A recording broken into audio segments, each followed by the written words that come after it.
ದೀಪಾವಳಿ ಹಬ್ಬಕ್ಕೆ ರಜೆಗಳ ಧಮಾಕ. ಸಿಟಿ ಬಿಟ್ಟು ಊರಿನತ್ತ ಮುಖ ಮಾಡಿದ ಜನ. ಬಸ್ಗಳು ಫುಲ್ ರಶ್, ನಗರದಲ್ಲಿ ಟ್ರಾಫಿಕ್ ಜಾಮ್.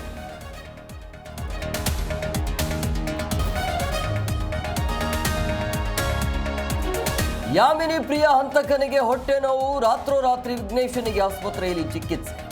ಕಠಿಣ ಶಿಕ್ಷೆಗೆ ಆಗ್ರಹಿಸಿ ಠಾಣೆ ಎದುರು ಪ್ರೊಟೆಸ್ಟ್.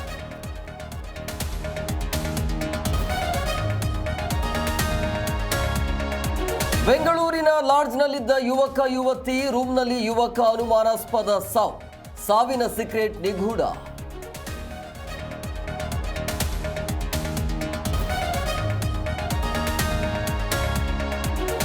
ಪತ್ನಿಯ ಕೊಲೆ ಮಾಡಿ ಡ್ರಾಮಾ ಮಾಡಿದ ಪತಿ ಅರೆಸ್ಟ್. ಕತ್ತು ಹಿಸುಕಿ ಕೊಲೆ, ಕರೆಂಟ್ ಶಾಕ್ ಎಂದು ಕಥೆ. ತನಿಖೆಯಿಂದ ಅಸಲಿ ರಹಸ್ಯ ಬಯಲು.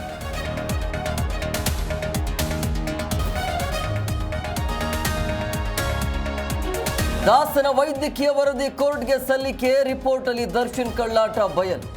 10 ಪುಟಗಳ ವರದಿಯಲ್ಲಿ ಉಲ್ಲೇಖ.